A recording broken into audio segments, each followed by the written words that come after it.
आचार्य वीर सेन स्वामी द्वारा रचित बाबला ग्रंथ के आधार से इस बात की चर्चा की थी कि भक्ति कैसी होती है और उसका क्या फल है। एक बात और कह दूं, दो चीज होती है जिनको समझना जरूरी है। एक होता है फल और एक होता है प्रयोजन। फिर से बहुत इम्पोर्टेंट बात है, बहुत लोगों को बड़ी गलत फहमी होती है ये दो बात नहीं समझने की वजह से। एक होता है फल और एक होता है प्रयोजन। जैसे पूजा का फल और पूजा का प्रयोजन, दोनों में जमीन आसमान का अंतर है, एक ही बात नहीं है। जैसे जब अपन अधिकार चतुष्टय पढ़ते हैं, जैसे पूजा के बारे में हमको, मान लो आज का पाठ है पूजा, तो हमको चार चीज पढ़नी जरूरी है। पूजा, पूज्य, पुजारी और पूजा का फल। लेकिन इसमें एक खास बात है, पूजा का फल विशेष है, अलग चीज है, और पूजा का प्रयोजन अलग चीज है। खेती का फल और खेती का प्रयोजन, दुकान का फल और दुकान का प्रयोजन, सब चीजें एक नहीं है, अलग अलग है। लोग इसको एक समझ लेते हैं। ध्यान का फल और ध्यान का प्रयोजन, इस पर सोचो तो आपको बहुत कुछ पता चलेगा। जैसे ध्यान का फल क्या, ध्यान के फल में तो बहुत कुछ आएगा। ध्यान करने से तबीयत अच्छी हो जाती है, रिद्धियां प्रकट हो जाती है, नाना प्रकार की और लाभ हो जाते हैं। लेकिन ये ध्यान के फल तो है, पर ध्यान के प्रयोजन नहीं है। तीर्थ यात्रा का फल और तीर्थ यात्रा का प्रयोजन। अभी मान लो मेरे को राजेंद्र जी भाई साहब तीर्थ यात्रा पर लेकर गए, तो ले गया तो मुझे बहुत सारे लाभ हुए। किसी ने कोई गिफ्ट भी दिया, कोई लोग गिफ्ट भी दे, तो वो भी मेरी तीर्थ यात्रा के फल तो कह सकता हूँ कि हम तीर्थ यात्रा पर वहाँ गया तो मेरे को वहाँ पर बढ़िया झरने भी देखने मिल गए, ये फल हो सकता है। लेकिन झरने देखने कोई तीर्थ यात्रा जाता नहीं है। ये बहुत इम्पोर्टेंट बात है। योगा का फल और योगा का फल प्रयोजन।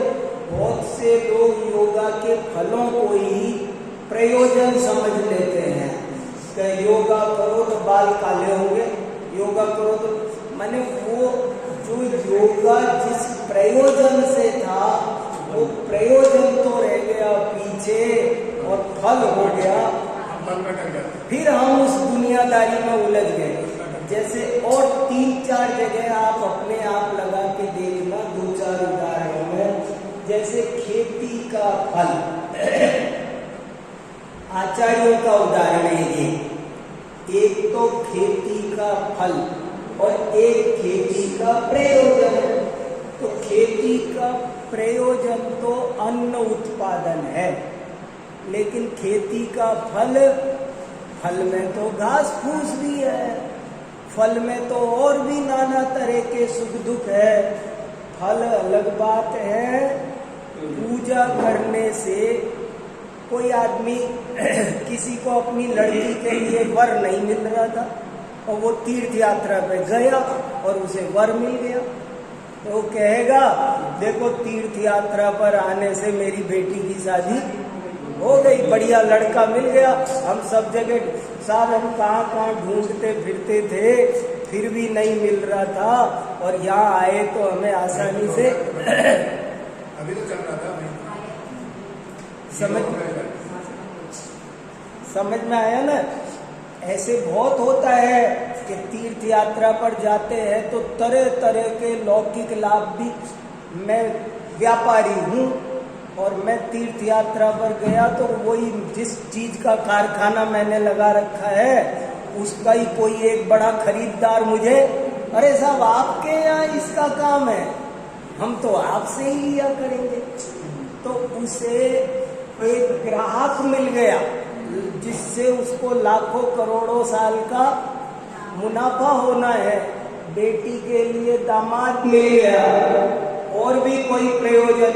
मान लो मैं मकान खोजता था और उन्होंने कहा हम तो बिल्डर हैं, आपके लिए मकान, हम इतने फ्लैट बनाते हैं, आपको नहीं मिला तो फिर क्या फायदा आपके लिए। तो ये मेरी तीर्थ यात्रा का, पूजा का, मंदिर जाने का फल तो हो सकता है लेकिन प्रयोजन नहीं हो सकता। फल और प्रयोजन में अंतर समझना है।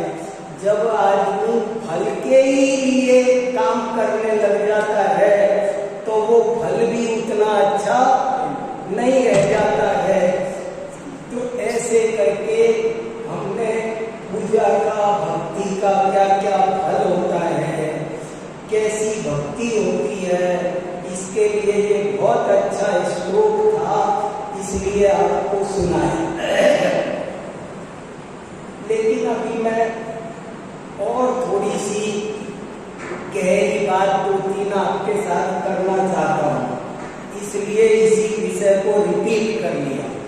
एक बार तो मन हुआ कोई नया विषय आज ले दूं, फिर मैंने सोचा नहीं, कुछ चर्चा अभी इसमें करते हैं। इसमें एक सुंदर श्लोक भी छूटा है, वो श्लोक पिछली बार हुआ नहीं, तो मैंने कहा आज वो श्लोक भी आपको बता देता हूँ। एक बहुत अच्छा श्लोक है इष्टोपदेश में। आज से 1500 साल पहले पूज्यपाद आचार्य ने एक बहुत बढ़िया ग्रंथ लिखा है इष्टोपदेश। इष्टोपदेश माने इष्ट प्लस उपदेश। इष्ट माने क्या? इष्ट माने जो अच्छा लगे, वो नहीं जो अच्छा हो। दोनों में फर्क है बहुत। अच्छा लगने में और अच्छा होने में। फ्रिज का पानी अच्छा लग सकता है पर अच्छा हो नहीं सकता। करेला आपको अच्छा ना लगे पर अच्छा होता है। तो यहाँ इसको बहुत गजब की बात है। स्वयंभू स्तोत्र में श्रेयांसनाथ भगवान की स्तुति करते समय समंत भद्राचार्य ने एक वाक्य लिखा है बहुत अच्छा, वो मुझे बहुत पसंद है। हे श्रेयांसनाथ भगवान, इस दुनिया में जो श्रेय है वो प्रेय नहीं है, पर जो प्रेय है वो श्रेय नहीं है।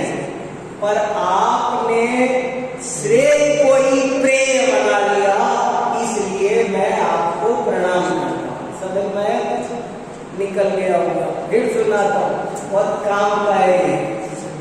हे श्रेयांसनाथ, उनका नाम श्रेयांसनाथ भगवान है ना, तो बोले हे श्रेयांसनाथ भगवान, इस दुनिया में जो चीजें श्रेय है वो प्रेय नहीं है, और जो प्रेय है श्रेय नहीं है।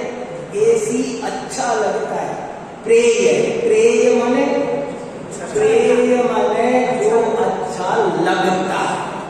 चीनी मिठाई अच्छी लगती है, नमकीन मिठाई, फास्ट फूड ये अच्छे ये प्रेय है।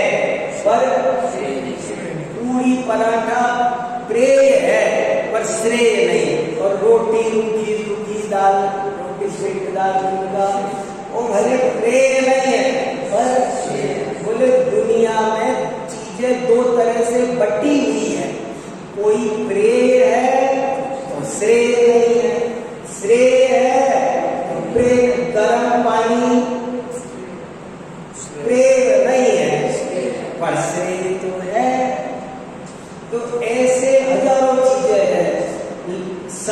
संयम तप ये क्या है?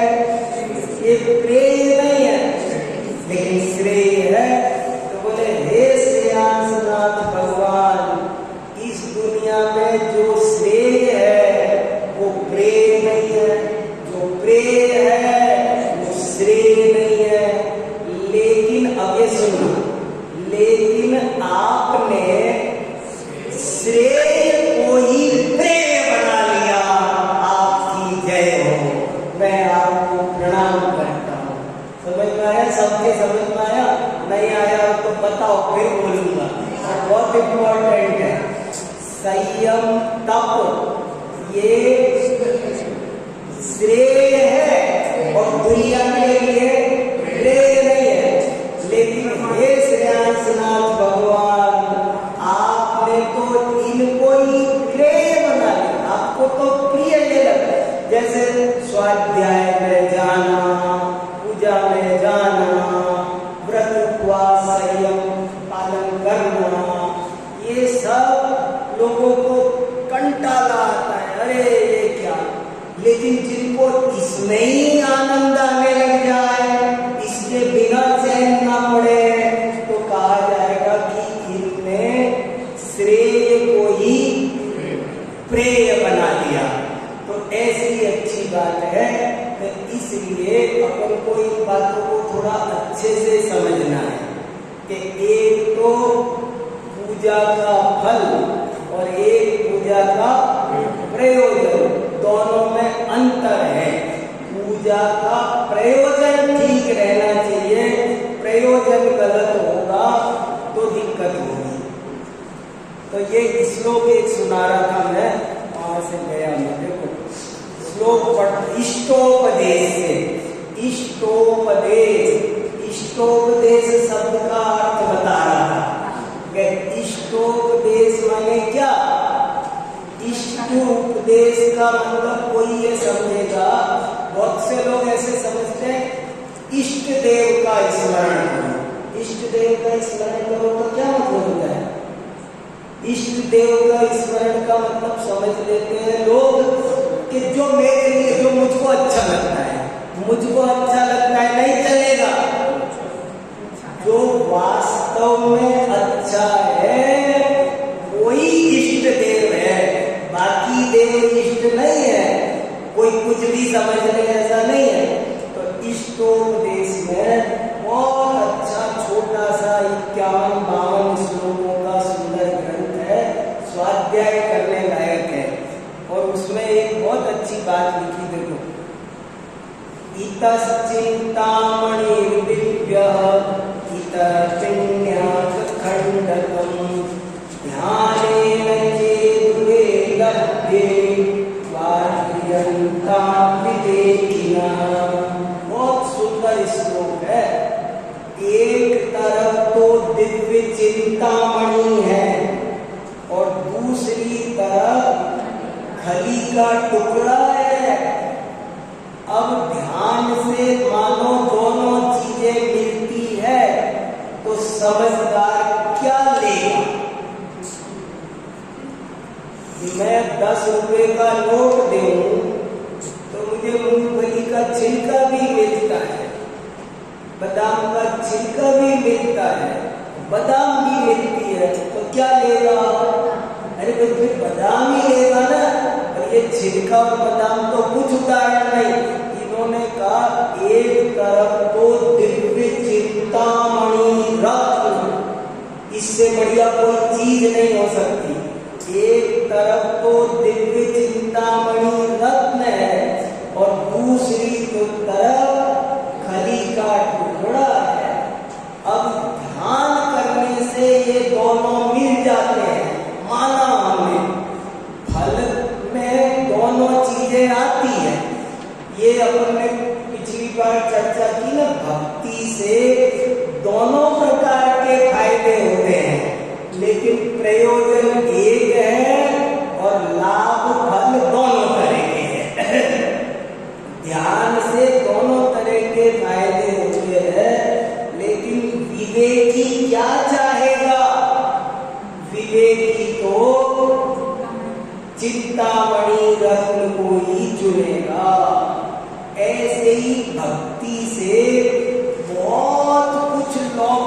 वैभव सामग्री जीवों को, भक्तों को मिलती है, जो लोग जिन्हें भक्ति करते हैं उनको चक्रवर्ती की संपदा, इंद्र का सा वैभव, अपरंपार वैभव मिलता है। कुछ ऐसा ही योग है भगवान की भक्ति का, ऐसा ही प्रताप है कि जो लोग भगवान की भक्ति करते हैं उनके पीछे ये लक्ष्मी भागती है। वो मना करते हैं तो भी वो कहते हैं नहीं नहीं चाहिए, और वो कहती है नहीं मुझे तो आप ही के पास है। संस्कृत में एक बहुत अच्छा श्लोक है, अद्यापि कन्या कौमारं व्रजति महत दुर्वारं सद्वीनरोचते सा संततस्यैव न रोचते। मुझे ये श्लोक भी बहुत पसंद है। देखो कितनी अच्छी है, बहुत लंबी बात कर सकता हूँ मैं तो थोड़ा थोड़ा बता रहा हूँ। कितना अच्छा श्लोक है। क्या लिखा, कीर्ति रूपी कन्या, कीर्ति समझ गए? यस, कीर्ति नाम, कीर्ति जैसे स्त्रीलिंग शब्द है ना, तो कवि ने कल्पना कर दी कि कीर्ति रूपी कन्या आज तक कुंवारी है, उसकी शादी नहीं हुई और लगता है अभी आगे भी कुंवारी ही रहेगी, उसको उसकी शादी नहीं हो पाएगी। तो बोले क्यों नहीं हो पाएगी? बोले इसलिए नहीं हो पाएगी कि वो जिनको चाहती है वो उसे नहीं चाहते, और जो लोग उसे पसंद करते हैं उसके पीछे दौड़ते हैं वो उनको पसंद नहीं करते। जैसे कोई सज्जन लड़की हो, शीलवान कुलीन अच्छे घराने की कोई लड़की हो तो कैसी होती है वो? बहुत से लड़के उसके पीछे सीटी मारते फिरते, वो उनको पसंद करती है? वो उनको पसंद नहीं करती। जो लड़के उसे चाहते हैं उसे पसंद नहीं करती, मगर जो नहीं चाहते हैं, देखो कैसा स्वरूप है। ऐसे ही बोले कीर्ति रूपी कन्या, क्या सुंदर श्लोक है। ऐसे ही पद्मनंदी पंचविंशतिका में भी आता है कि कीर्ति रूपी कन्या आज तक कुमारी बैठी है, उसकी शादी नहीं हुई है और लगता है आगे भी हो पाएगी नहीं, क्योंकि वो जिनको चाहती है वे उसे नहीं चाहते। ये पार्श्वनाथ भगवान इसलिए पार्श्वनाथ बने थे क्या कि ग्रीक पार्क वाले मेरा एक मंदिर बनाएंगे, इसलिए नहीं, उनको ऐसी कोई इच्छा नहीं थी, पर सारे देश में उनके मंदिर है। कोई तीर्थंकर इसलिए तीर्थंकर बनते हैं क्या कि दुनिया हमें पूजे? कोई नहीं चाहता, कीर्ति जिनको मिलती है वे कीर्ति नहीं चाहते हैं, और जो चाहते हैं कीर्ति को, कीर्ति उनको पसंद नहीं, तो उनको नहीं मिलती है। ऐसे ही बोले ये इस विज्ञान को समझो कि तुमको क्या चाहिए। ध्यान से दोनों चीजें मिलेगी, ध्यान से दिव्य चिंतामणि भी मिलेगा और ध्यान से खली का टुकड़ा भी मिलेगा, लेकिन तुम कहीं खली के टुकड़े में मत लग जाना, नहीं तो तुम फिर तुम्हारे हाथ से दिव्य चिंतामणि चला जाएगा। बहुत बड़ी बात है और बहुत बड़ी परीक्षा करवा रहे हो कि तुमको क्या चाहिए, कहाँ ध्यान है। और एक बात मैं ये कहना चाह रहा हूँ कि अपन ने इतनी सब बात तो समझी कि भक्ति का फल ये है, प्रयोजन ये है, लेकिन थोड़ा सा इस बात पर भी अपन विचार विचार करें कि भक्ति क्या होती है आखिर। मैं इस विषय पर भी थोड़ा सा आपके साथ विचार करना चाहता हूं कि भक्ति कैसी होती है, क्या क्या भक्ति किसका नाम है। और मेरी बात को अदरवाइज मत लेना, मुझे सब पसंद है, छोटे मोटे जो जैसे कर रहे हैं ना वो सब ठीक है, लेकिन हम तो अपने सुधार के लिए और अपनी क्वालिटी बनाने के लिए, अपने को थोड़ा आगे बढ़ाने के लिए, अपने आत्मनिरीक्षण के लिए बात कर रहे हैं। भक्ति के नाम पर दुनिया में बहुत कुछ हो रहा है और मैं किसी का विरोधी नहीं। जो जो कर रहा है, लोग जिस बहाने से रास्ते लग रहे हैं लगने को, कोई किस बहाने आ रहा है। मुझे एक दृष्टांत बहुत अच्छा लगता है। एक साधु बाबा किसी घर पर कुछ मांगने गए, भिक्षा, बोले भिक्षा दो, तो घर में अंदर से कोई आया नहीं। जब बहुत 2-3 बार आवाज दी तो उन्होंने घर में से एक छोटी सी बच्ची को बाहर भेज दिया, कहते बाबा से तो बाबा हमारे कुछ नहीं, आगे जाओ। तो वो बच्ची बाहर निकल के बाबा से कहती है कि बाबा हमारे घर कुछ नहीं है, आप आगे जाओ। अरे बेटा कुछ तो दे दो, मना नहीं करते, द्वार पर आए हुए वो मना नहीं करते, कुछ तो दे दो। तो बोले बाबा कुछ नहीं है, आगे जाओ। अरे तो बेटा ऐसे करो, तुम अपने आंगन में से एक मुट्ठी रेत दे दो, अपने आंगन में से एक मुट्ठी रेत दे दो। तो बोले वो तो दे दूंगी, उसमें क्या। और उसने रेत भरी और दे दी। आगे बढ़े तो महात्मा जी के साथ उनका चेला था और वो चेला पूछने लगा कि महात्मा जी आपने ये क्या किया, उससे रेत मांग ली, ये कोई लेने की चीज है, मांगने की चीज है।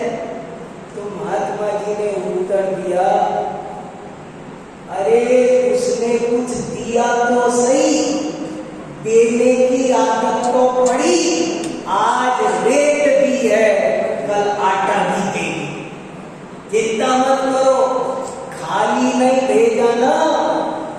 देखो मेरी बात को समझना, जैन धर्म बहुत विशाल है और प्राचीन काल से चला आया है और मुंडे मुंडे मती मिलना, तरह तरह के लोग हैं।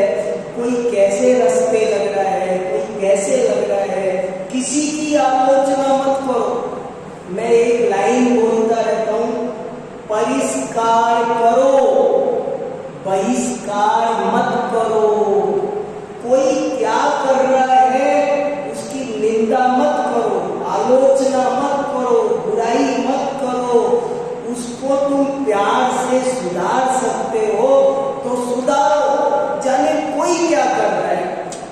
कोई आदमी घर पर अपने कैलेंडर लगा के पूजा कर लेता है, अर्घ चढ़ा लेता है, अब उससे ज्यादा मना मत करो। ये कोई तरीका है, ऐसे नहीं करते हैं। अरे वो बिल्कुल बंद कर देगा जब अच्छा रहेगा। कोई क्या कर रहा है उसमें सुधार कर सकते हो तो बहुत अच्छा, पर मुझे विरोध करना, काटना, कोई भी बात मुझे पसंद नहीं है। इतने असंख्य वर्षों से आदिनाथ भगवान ने जो धर्म का रथ चलाया है वो आज तक ऐसे ही नहीं चलाया। कोई कैसे लगा है, कोई देखो, सबको एक सी रुचि नहीं होती। मुझे स्वाध्याय की रुचि है तो मैं बोलूं बस स्वाध्याय ही धर्म है और कुछ धर्म नहीं है, ऐसा नहीं है। धर्म के अनेक अंग हैं। कोई जाप करता है, कोई पूजा करता है, कोई याद करता है। जिसको जिस प्रकार से वितरागता बढ़े, जिसको जिस प्रकार से राग द्वेष कम हो, कसाय मिटे, वो सब क्रिया कोई भी कर सकता है, कोई कैसे भी रास्ते पर लग सकता है। आप जानते नहीं कैसे कैसे कैसे कैसे नाग नागिन को संभाला। हमारे यहाँ लिखा असदर्जी ने, जिन धर्मम जगत बंधु, कोई चोर भी चांडाल किसी को भी, ये कोई नियम है। सोचो, मुझे कभी कभी बहुत हंसी आती है।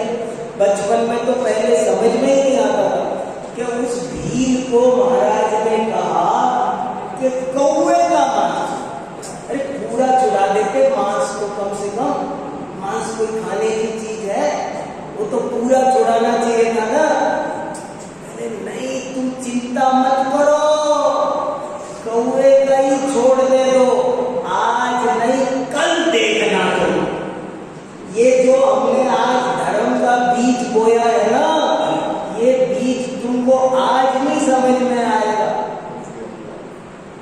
एक आदमी को एक महाराज ने कहा कि तुम क्या करते हो? बोले महाराज मैं शिकार करता हूँ।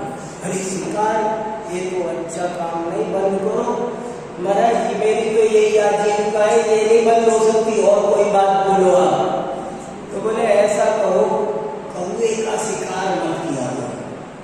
ओ उसमें क्या, वो तो मैं करता ही नहीं हूँ, वो मेरे काम का नहीं है, कौवे का शिकार मैं नहीं करता, वो छोड़ देगा, चल तू कौवे का शिकार छोड़। उसने कौवे का शिकार छोड़ दिया। कौवे का शिकार छोड़ते हुए एक दिन उसे ख्याल आया कि उसी पेड़ पे कौवा भी बैठा है और बगल में कबूतर भी बैठा है। मैंने कबूतर को मार दिया, कौवे को छोड़ दिया। कबूतर की क्या गलती थी बेचारे की? मैंने उसको क्यों मारा? जब मैंने कौवे को छोड़ दिया तो कबूतर ने मेरा क्या बिगाड़ा था? ये तो अन्याय है। नहीं, कल से अपन कबूतर भी नहीं मारा करेंगे। दो हो गए। फिर एक दिन सोचा, अरे ये तोता ने क्या बिगाड़ा अपना बेचारे ने? तोता भी बिगड़ गया। धीरे वो आप कहते हो ना, उंगली पकड़ के, हमारे आचार्यों ने सबको ऐसे ही रास्ते पर लगाया है। कभी किसी की आलोचना मत करना, सबको अपनाओ। जैन धर्म आज छोटा क्यों रह गया? अपन जरा जरा सी चीज पे नुक्ताचीनी करते हैं। क्रिया कांड में कोई एक नियम नहीं है। जय धमला में लिखा है, बहुत से लोग छोटी छोटी बात पे ये स्थापना लौंग से करनी चाहिए, चावल से क्यों कर रहे हो? अरे सब चलता है। अरे तुम नारियल ऐसे मत चढ़ाया करो, ऐसे चढ़ाया करो, ये ऐसे किया करो। अरे सब ठीक है, ज्यादा चीज करने की जरूरत, हर चीज ऐसे ही होगी। ऐसे जय धवला में भीमसेन आचार्य ने लिखा है, मैं आपको प्रमाण दे दूंगा, इसमें न्याय प्रदीपिका में मैंने कोट कर रखा है। कोई क्रिया ऐसी नहीं है जो सांचे में ढल के सबके लिए एक सी होती हो। देश काल परिस्थिति, मैं जगह जगह जाता हूँ दुनिया में। अभी आप अमेरिका में न्यू जर्सी में चले जाओ, फ्रैंकलिन में, वहां मंदिर पर बाहर लिखा हुआ है, यहाँ सामग्री चढ़ाना मना है। क्या करोगे? सामग्री नहीं चढ़ा सकते वहां। कितनी जगह किस तरह से अभिषेक करते हैं, मैंने बहुत जगह बहुत तरीके देखे हैं, और उनकी अपनी अपनी परिस्थितियां होती है। आप उनको मना करोगे तो बिल्कुल छोड़ देंगे। नहीं, सीधी हुई धोती नहीं होनी चाहिए, नहीं होनी चाहिए, तुम मत पहना करो। लेकिन कोई पहन रहा है तो तुम मत पहनो, बढ़िया है, अच्छी, तुम बात अच्छी कह रहे हो। सीधी हुई धोती पहनना अच्छा नहीं होता। जो बिना सीधी धोती में जो शुद्धता है वो सीधी हुई धोती में नहीं है। लेकिन तुम मत पहना करो, और कोई किसी को पहनना नहीं आ रहा है, और कोई मॉडर्न बच्चा है, उसने जैसे तैसे सीधी पहन के आज अभिषेक को आ गया तो धन्यवाद दो, कल बिना सीधी भी पहन लेगा। ऐसे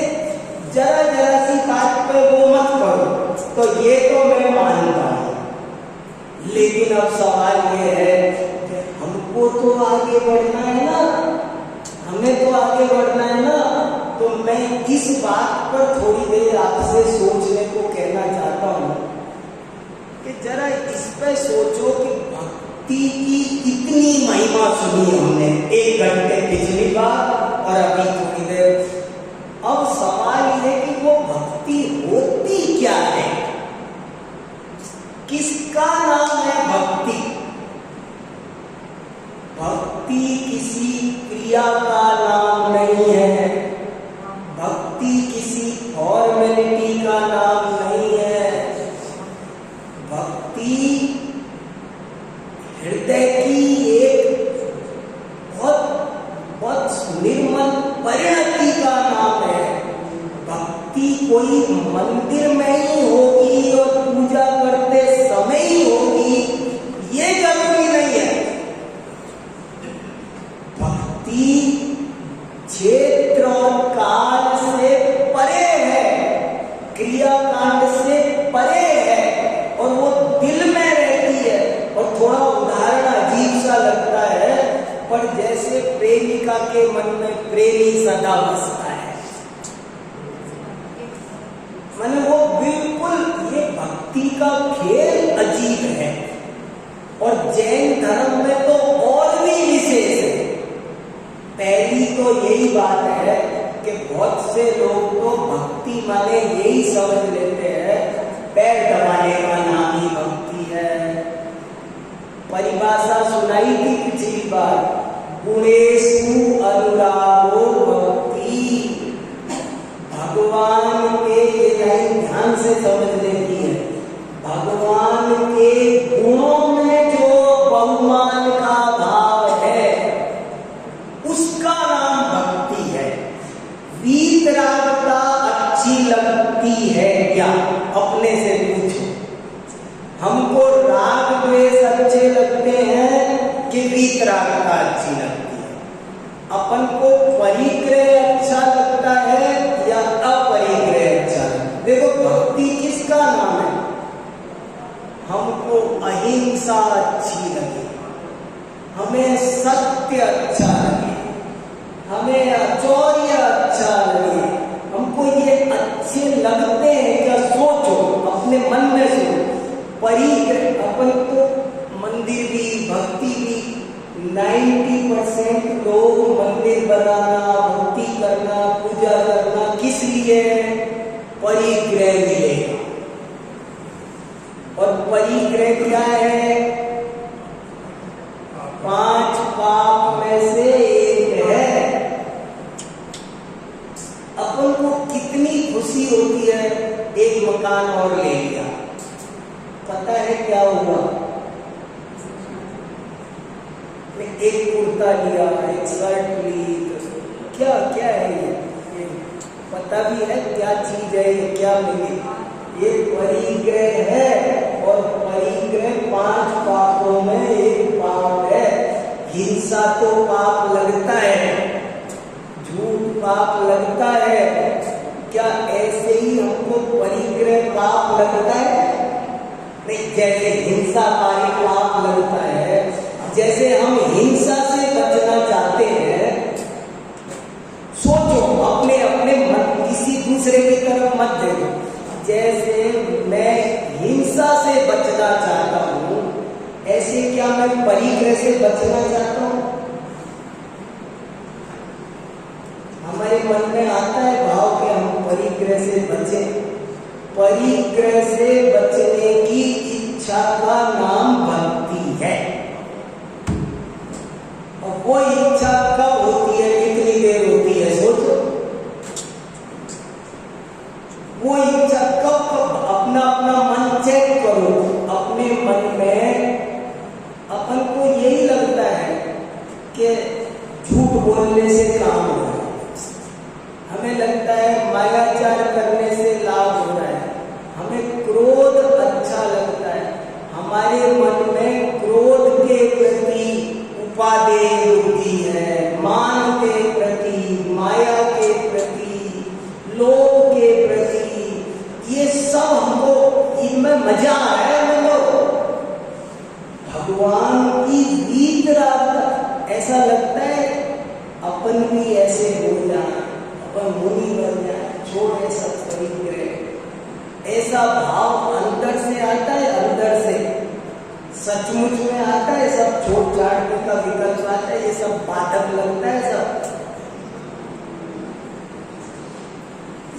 सब बाधक लगे, ये सब परिग्रह दुख रूप भाषित हो, हिंसा दुख रूप भाषित हो, झूठ हमको बिल्कुल पसंद न हो, हमें मायाजाल पसंद न हो, इसका नाम भगवान की भक्ति है।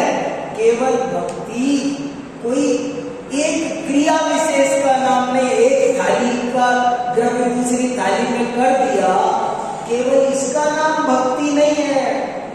भक्ति है संसार से विरक्ति का नाम।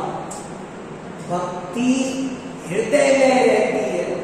पिछली बार इस बात पर बहुत जोर दिया था कि एक है भक्ति, एक है स्तुति, एक है वंदना, एक है नमन, एक है पूजा, एक है विधान, बहुत कुछ है, लेकिन सबसे पहले है भक्ति। भक्ति यहाँ रहती है, स्तुति यहाँ रहती है, वंदना यहाँ रहती है, नमन यहाँ रहता है, पूजा थाली में देवर रहती है। कितने फर्क है, माला हाथ में हो तो जप है, पर भक्ति नहीं तो कुछ नहीं। आटा पहले चाहिए, रोटी बननी है कि पराठा, तो वो पूरी वो बात की बात है। हमने दिया ना पिछली बार उदाहरण कि भाई हमने कहा रोटी बना दो, तो बोले आटा नहीं है, उनका आटा नहीं है तो पूरी बना दो। अरे आटा नहीं है तो आटा नहीं है तो पराठा ही बना दो। अरे तो पराठा पूरी वो तो सब बाद की बात है, पहले आटा बताओ।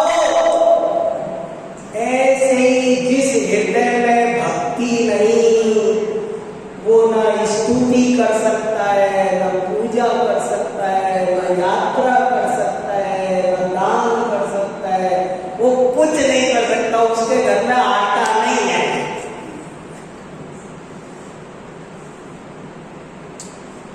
भक्ति किसी बाह्य क्रिया का नाम नहीं। बहुत खेल हो रहा है भक्ति के नाम पर। हम जो कर रहे हैं वो सब बढ़िया है। मैं 2-4 बार कह चुका, मुझे डर लगता है कोई छल ग्रहण करे, कैसे कह रहे थे वो वैसे कह रहे थे। कोई कैसे भी करो, लगे रहो जैसे भी लगे, आज नहीं तो कल सद्बुद्धि आएगी। बच्चे जाने कैसे कैसे रास्ते पर लगते हैं, बाद में धीरे धीरे अगर समझ में आ जाए तो वही सब चीजें बढ़िया हो जाती है। इसलिए लगने दो, जो जैसे लग रहा है उसको वैसे ही लगने दो। लेकिन वास्तविक भक्ति क्या है वो भी तो सोचो। भगवान की बात मानने का नाम भक्ति है, उनकी बात मानने का। जैसे वो एक उदाहरण आता है ना कि एक आदमी पिताजी के पैर दबा रहा था। पिताजी कह रहे थे बेटा एक गिलास पानी दे दे, पैर दबाया जा रहा है। पिताजी मैं तो आगे चरण छोड़ के, अरे बेटा थोड़ी देर बाद फिर बोले कि बेटा बहुत तेज प्यास लगी, एक गिलास। अरे पिताजी आपके चरण, एक कविता सुना, 3 लोक में सर्वश्रेष्ठ आपके चरण। कविता सुना रहा है, गीत गा रहा है, नहीं आपके वो लगाता हूं। अरे बेटा एक गिलास पानी दे दे। नहीं पिताजी, हाँ। अरे भैया, ऐसी भगवान की बात को मानना, उस मार्ग पर थोड़ा बहुत चलना, ये भगवान की भक्ति है। भगवान के नाम पर जपने की वो कोई नहीं, मैं तो महाभिमानी रटूंगा, मेरे तो 1 करोड़ मंत्र हो गए। तो करने तो जो कर रहे हैं, लग रहे हैं तो रास्ते पर, लेकिन केवल इतने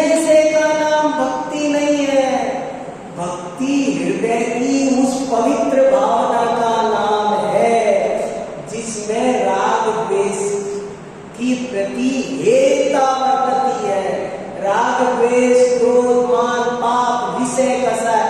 विषय कसाय, विषय कसाय समझ में आता है आपको? शास्त्र में विषय कसाय बहुत आता है। विषय कसाय शब्द का अर्थ पता है? विषय माने क्या? 5 इंद्रिय के विषय को विषय कहते हैं। और कसाय माने क्रोध, मान, माया, लोभ, ये 4 कसाय है। और विषय क्या है? स्पर्श इंद्रिय का विषय है। ठंडा, गरम, हल्का, भारी, रूखा, चिकना, कड़ा, नरम, ये स्पर्श इंद्रिय के विषय है। रसना इंद्रिय के विषय है। खट्टा, मीठा, लगाया इत्यादि रसना इंद्रिय के है। सुगंध, दुर्गंध ये घ्राण इंद्रिय के विषय है। लाल, काला, सफेद, पीला, नीला ये चक्षु इंद्रिय के विषय है। और कर्ण इंद्रिय के विषय सब है। ये सब इनसे विकल्प मुझे एक शब्द जय जिनेन्द्र, जिनेन्द्र शब्द भी बहुत अच्छा लगता है। जिनेन्द्र, जिनेन्द्र शब्द छोटा नहीं है। जिनेन्द्र बोलना आसान है, लेकिन जिनेन्द्र बनना, जिसने इंद्रियों को जीत लिया उसका नाम जिनेन्द्र है। और इंद्रियों को जीतने का मतलब क्या? इंद्रियों को जीतने में सारा द्वादशांग आ गया। मैं 1 घंटा किसी दिन ये विषय लेके स्वाध्याय कर सकता हूँ कि जय जिनेन्द्र, ऐसे बोलूंगा आज का हमारा विषय है जय जिनेन्द्र, और 1 घंटे चर्चा चले। जिनेन्द्र माने इंद्रियों को जीत। लोक में भी जो थोड़ी बहुत सफलता मिलती है वो उनको मिलती है जो इंद्रियों को जीत लेते हैं। जो इंद्रियों को नहीं जीत सकते उन्हें सफलता नहीं मिलती। मगर इंद्रियों को जीतने के 2 तरीके हैं। एक तो उनका भोग पक्ष है, एक उनका ज्ञान पक्ष है। इंद्रियों से कुछ भोगना नहीं, और भोगना तो नहीं, उनसे जानना भी नहीं, जानना भी बंद करना। ये बारीक बात भी फिर बोल रहा हूं। इंद्रियों को जीतना कैसे होता है? एक तो इंद्रियों से किसी भी प्रकार के विषय का भोग नहीं करना। जैसे खुशबू लेना, ये भोग है। गाना सुनना, ये भोग है। खीर खाना, ये भोग है। तो ये तो भोग पक्ष है। 5 इंद्रियां भोगती है। ये नरम नरम है, भोगना है। तो एक तो भोगना त्याग, और दूसरा उनसे जानना भी त्याग। क्योंकि ये जो हमारी 5 इंद्रियां है ना, इस जीव का उपयोग एक समय में एक ही जगह रहता है। इस जीव, ये बात समझ में आती है सबके? एक समय में हमारा उपयोग एक ही जगह होता है।